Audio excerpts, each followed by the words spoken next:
কমলা লেবু বললেই যে জায়গাটির কথা আমাদের প্রথম মনে পড়ে তার নাম দার্জিলিং।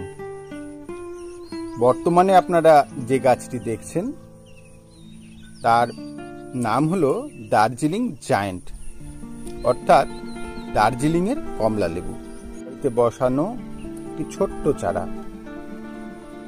আজ দেখুন কত সুন্দর, প্রায় ক্যানোপি যা এর হয়েছে তাতে প্রায় 2.5 ফুট ডায়ামিটার হবে, উচ্চতা 3 ফুট হবে, কিন্তু ফল ধরেছে 50টির ওপরে। এটাই সবচেয়ে বেশি আশ্চর্যের।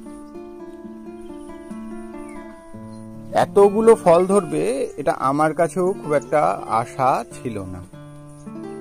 দার্জিলিং কমলা লেবুর আনুমানিক 6 থেকে 7খানা ভ্যারাইটি বর্তমান বিশ্বে অ্যাভেলেবেল। কারণ কোনোটা ছোট হয়, কোনোটা একটু বড় হয়, কোনোটা ফাঁপা হয় পেকে গেলে, কোনোটা ছাল বা খোল খুলতে একটু বেগ পেতে হয়। সেই অনুসারে যদি প্রকারভেদ করা যায়, মোট 6 থেকে 7খানা ভ্যারাইটি বর্তমান ভারতে বা বিশ্বে পাওয়া যায়। তো বর্তমানে আমার কাছে যে ভ্যারাইটিটি দেখছেন এটি দার্জিলিং জায়ান্ট। আকারে বেশ বড়, 115 থেকে 120 গ্রামের ওপরে তার ওজন হয়, খোলা সহজে পিল করা যায় এবং আকার আকৃতি খুব সুন্দর, সুঠাম গোল এই রকম হয়। আমরা এটার টেস্ট রিভিউ পাকলে পরে আপনাদের কাছে আবার দেব, কিন্তু তার আগে আপনাদের যে জিনিসটা দেখানোর জন্য আমি মূলত আজ এই ভিডিওটি করছি সেটি হলো, দেখুন একটি ছোট্ট গাছে কতগুলি কমলা লেবু ধরেছে।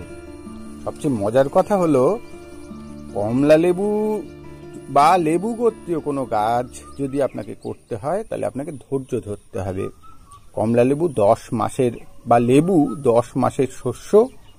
সুতরাং সারা বছর আপনার বাগান জুড়ে একটা ফল আপনি ছাদে এলে বা আপনার আঙিনায় বা আপনার ব্যালকনিতে আপনি দেখতে পাবেন।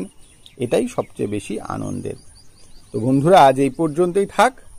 নেক্সট কোনো দিন অন্য কোনো একটি লেবুর ভ্যারাইটি নিয়ে আপনাদের সম্মুখে হাজির হব। নমস্কার, ধন্যবাদ।